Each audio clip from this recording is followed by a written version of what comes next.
All right, we got Chapman Panthers here, Coach Scott Laverty, Mack Cheli, Jonathan Hernandez, Henry Zeisler. Go ahead, Coach. What was the opening statement? Awesome. We're obviously just excited to be here, excited to get that first win under our belt. We knew everybody coming here is going to be good, and what a great Washington and Jefferson team. I know they're going to continue to battle, but it was nice to get that first win. First time we've been on the road in a month too, so getting the opportunity to play conference tournament, regional, super regional at our place, so getting our feet wet back on the road. So just really proud of our guys. Exact kind of thing that they've done all year long, just battle and compete. All right, go ahead with questions. For Coach and for any of the guys, you go through your conference schedule, which is, pretty, if nothing else, predictable, right? The same sort of regular weekend series, and you got you've got one of those regionals that's got the 5-game series, and then you got the 3-game series, and so this is a totally different atmosphere. What is it? How does that change what you guys are doing here? It doesn't change anything. It's just getting used to it again. Because we do some of that, especially March, spring break time when we get teams coming in from East Coast, all those great teams that come in and play us, so we have to play multiple games in a week. So it's something that we do, but you're right. We do have the luxury of, as we get into the final runs of our conference, where we get to play on the weekends, and that sets a pretty predictable path.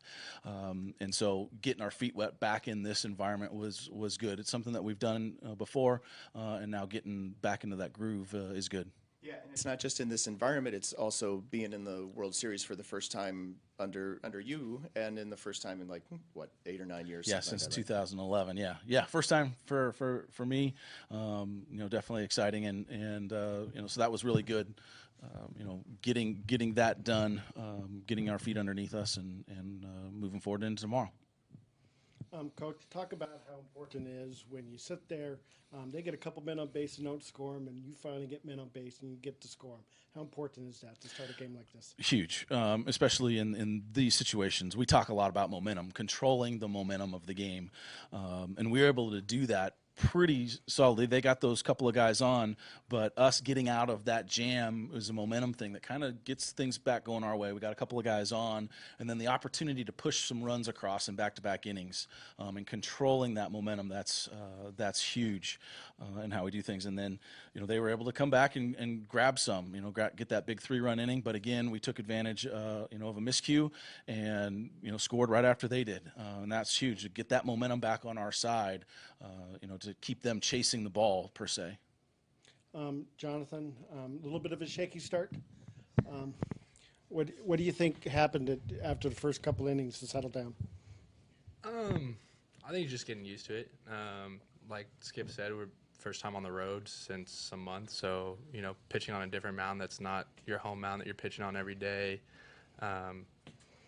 First World Series appearance for any player as well, so being on the big stage, you're going to have some nerves, and just settling in and finding your groove and just being able to do that as quickly as possible was my main goal. So,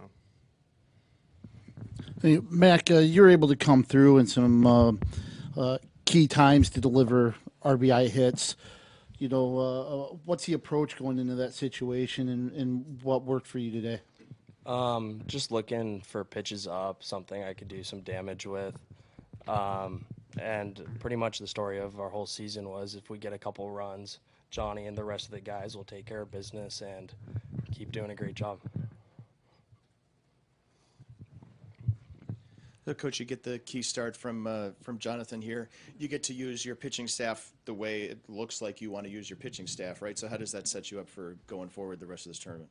Really good. I mean, we'll have Tyler Peckin going in Game 2, who's been solid, great for us all year long. And the guys have been predictable, which helps us, like you said, getting to use it the way that we want to, and that's attributed to getting some of those early runs too. That allows us to put ourselves in that position, and then put those guys that have had the most success, Turner, Garcia, Glenn, in the back end of our rotation, put them in the spots that they're comfortable in and spots that they succeed in. Henry, you were involved in 3 of the run-scoring innings.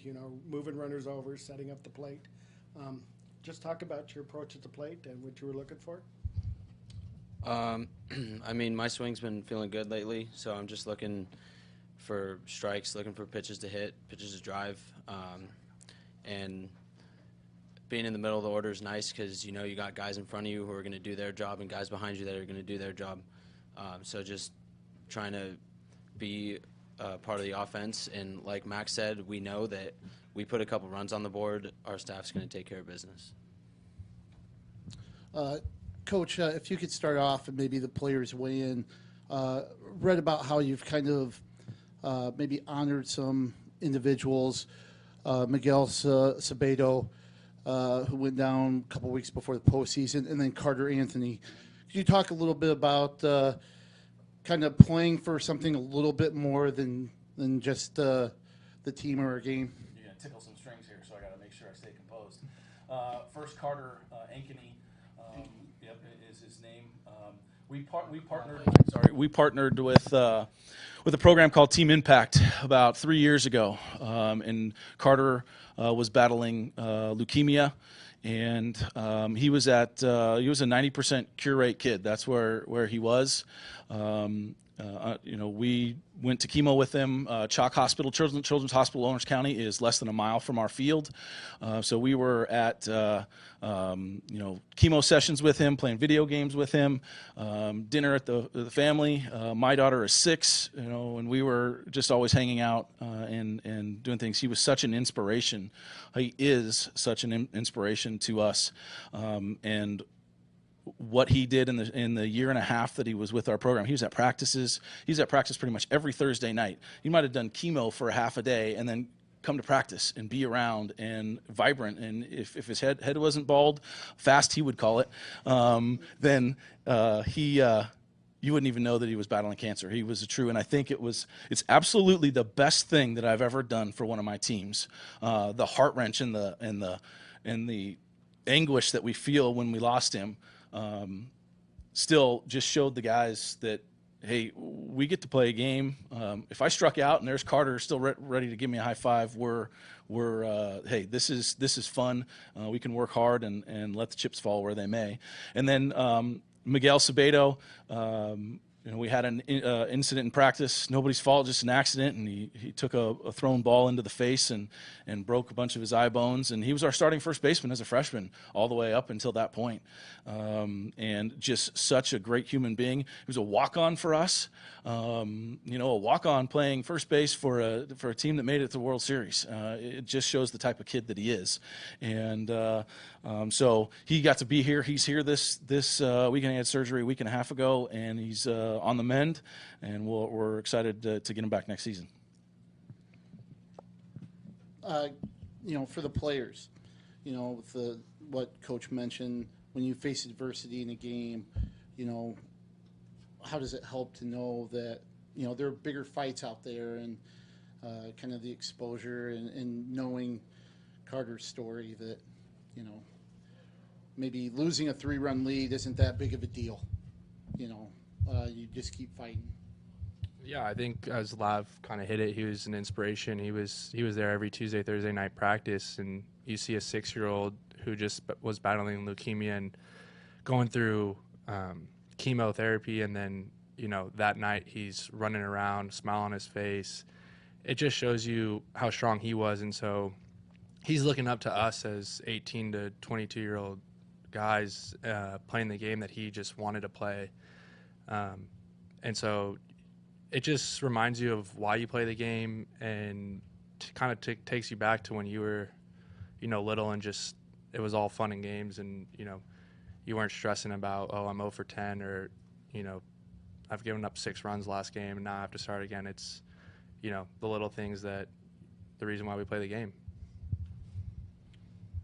And just touching on what happened to Miguel, I think it was a big eye-opener and realization for a lot of guys that anything can happen, and it's inspired me to you got to treat every game like it could be your last, because you don't know. And with that attitude, just going out there and giving it your all. That way, if something unfortunate were to happen, you can at least go down saying you gave it your all with no regrets.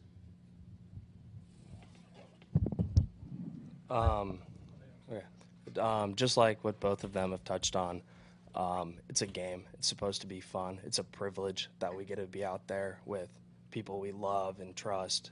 And when something like that happens to your team, it hurts. But I think we've done a good job to overcome it, and it made us stronger as a team.